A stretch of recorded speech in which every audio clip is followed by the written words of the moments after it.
move to confirm their position as very much pro-Israel. Easy. And when Trump was presented with this idea, he immediately reacted and violently reacted and saying, "No students, no students." He didn't want to get in front of students, and that kind of confirms or conforms to every other aspect of what he does here. I mean, he doesn't engage in debate. He doesn't engage in anything that's contentious. He can't be in a situation where he is confronted. And this played out the week before last when Zelensky went to the White House. And suddenly you had this Zelensky there, the president of Ukraine, and he's trying to explain the situation there, and then trying to engage Trump in a discussion of it, and then perish the thought, a debate about it. I mean, watching this, I thought, oh my God, this is going to go south, because Trump won't do it. He won't engage in any kind of debate, or he will only engage in a one-sided debate. He's the name caller. He's the insulter. He's the guy who's posting these terrible things about people. But never is he in a situation where he can be confronted back. And that brings us then to the people who are close to him now professionally, and obviously the biggest of those, Elon Musk. What do you make of that relationship? Because Musk comes on the scene quite late on in the period you're writing about, doesn't he? Right. I mean, Musk essentially buys his way into the Trump circle, and it is, by the way, very costly to Elon Musk. But I look at Musk is sort of in the Steve Bannon role in the first administration, and they've both been on the cover of Time magazine as the real president. Their sort of their function is as the tip of the spear disruptors. These are the guys who theoretically have the ideas. And Bannon lasted 6 months, so I would say that's a pretty good measure for how long Elon Musk will last. But when Musk first comes onto the scene, what does Trump make of him? Well, there's a moment, and this happens at the Butler rally. Remember, Butler is the place where the first assassination attempt took place, and then in the last days of the campaign, there was another rally to kind of recall the assassination, and Elon Musk appeared. This is in Pennsylvania, by the way, and Elon Musk is in the process of pouring actually it will be hundreds of millions of dollars into helping Trump win Pennsylvania, and Trump and Elon Musk comes onto the stage, and he comes onto the stage it's a sort of suddenly it's Elon Musk as Mick Jagger, and he's wearing a t-shirt, and then Elon is jumping around, and his t-shirt rises up his belly, and Trump says, and he seems genuinely confounded by this. He says, "Why doesn't the guy's shirt fit?" There was a moment there were several moments, weren't there, during the whole of the coming back of Donald Trump, of this extraordinary kind of way in which he put all the pieces back together again, where it might have gone wrong. And obviously the legal cases, would have brought down a more self-reflective man, if you could. No. The legal cases would have brought down anyone else in United States political history. Right. Okay. And why not to put too fine a point on it. Yeah, no, but it's a point very well made, very well taken. Why in his case? Was it that he saw them simply as politics and was able to in a way that someone else wouldn't have done? I think because he is fundamentally, bear me out here, fundamentally self-destructive. Whereas everyone else would have looked at this as, I got to cut my losses here. I got to get out of this in the best possible situation. Um, um, but Trump, on the other hand, said no. It's going to be all or nothing, which is obviously why I called my book "All or Nothing." And that he was willing to do this. So he was willing to risk everything, risk his fundamental freedom, his career, his freedom, his fortune, all of that. And obviously that raises the dramatic stakes and makes him all the more of a compelling figure of his story, all the more a riveting one. But the fact that he would do this, really, you have to kind of pause and say, what kind of guy would do this? Now, as it happens, he turned out to be the absolute correct strategy, but as easily it could have gone the other way.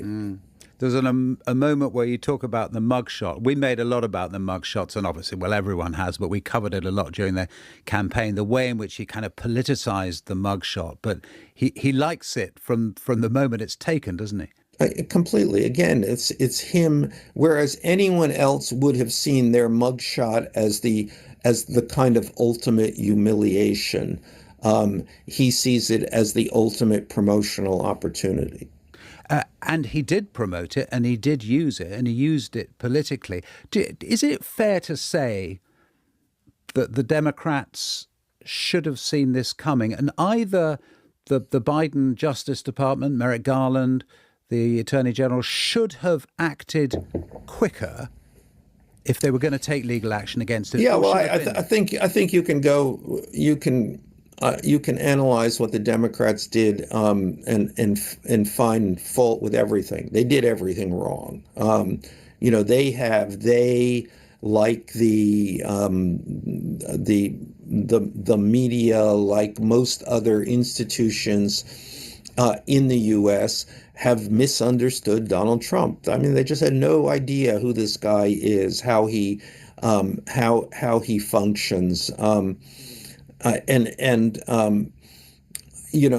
the fact that if they were going to prosecute him, yes, they should have prosecuted him from the get-go. They should have understood that he would have responded to this with delay, which he did, and he ultimately ran out the clock on so much of this. But they didn't understand that. I mean, they just assumed he would respond like every other politician. I've been indicted in a criminal case. I fold. I go away. I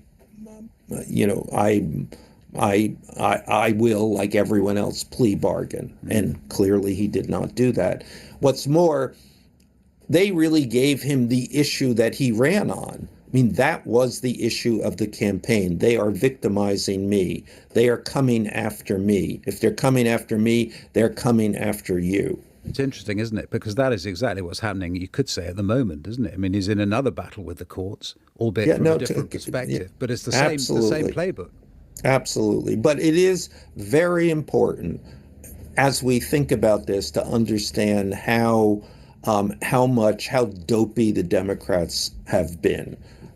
They just don't get it. Their inability here is an important piece of history. And when it comes to coverage of Trump now, I mean, certainly a lot of people contact us, Michael, and say, it's all going wrong. We're not calling out the things that he's doing, or the media more widely aren't. And the zone is flooded, in the old Steve Bannon phrase. I mean, what do you make of the way in which what he is doing at the moment is being covered and fed through to people as information? Well, I mean, the political media, which I would take pains to point out I am not part of, consistently sees him in the role of a politician. He's the president of the United States, therefore he must be a politician. Instead of seeing him as a complete anomaly to every assumption that we have made about politics and politicians. So the media reports on him as they report on all politics and politicians as an issue of cause and effect. He does this to accomplish that. And they assume that's a range of policy ideas and ideological ideas, instead of understanding that he does this actually only for what they will do, the media. This is a wholly circular relationship. I'm going to announce this because the media will then make this a story. So the entire Trump MO is a headline, headline, headline. He gets up in the morning, what's the headline for the day? And that's really interesting, because your books are not about policy, are they? And that actually is crucial. It's really important. Well, there is no policy. It's about attention. So I've known Trump for a long time, and I knew him in New York because I was a journalist, and he was, that was a natural relationship. But when I first interviewed him in his political life, which would have been in the spring of 2016, and it still seemed utterly preposterous that he would truly ever be the president of the United States. But I said to him, okay, so tell me, why are you doing this? And he didn't hesitate for a second. Seamlessly, he said, to be the most famous man in the world. And I thought that is a goal that is really does exist wholly outside of politics, and it's a motivation that I think is confounding to anyone who is interested in politics. Again, not about policy, not about legislative agenda, not about even legacy. It is just about me, Donald Trump. How does this end, Michael? Well, it ends as all things end. He's 78 years old, and this will end, and he is term limited. He will not be able to run again, either because he's both because he's too old and because the barriers of doing that are too great. But it also ends because there is only one Donald Trump. He's not going to, his shoes will not be filled by J.D. Vance or anyone else in the so-called MAGA movement. I mean, he is truly unique. There has never been anyone in politics like him. There will not be for a very long time to come. Just a final thought then. How did you approach this? Number one, did you talk to Donald Trump himself? And number two, what those people who have talked to you, what's the arrangement? The arrangement is you talk to me, and I protect you. There will never be a situation in which you will be identified as having been one of my sources. Easy. And for that, in exchange for that, you tell me everything, and the readers of my books get the kind of view that they're not going to get from any other source. Michael Wolff, it's a real pleasure to talk to you. Thank you so much for sparing us the time. The book is called All or Nothing, and are you going to write another, do you think, about him? Is there another in this presidency? I certainly hope not, but I've said that after every book. We'll talk to you again if you do. Thanks. Thanks.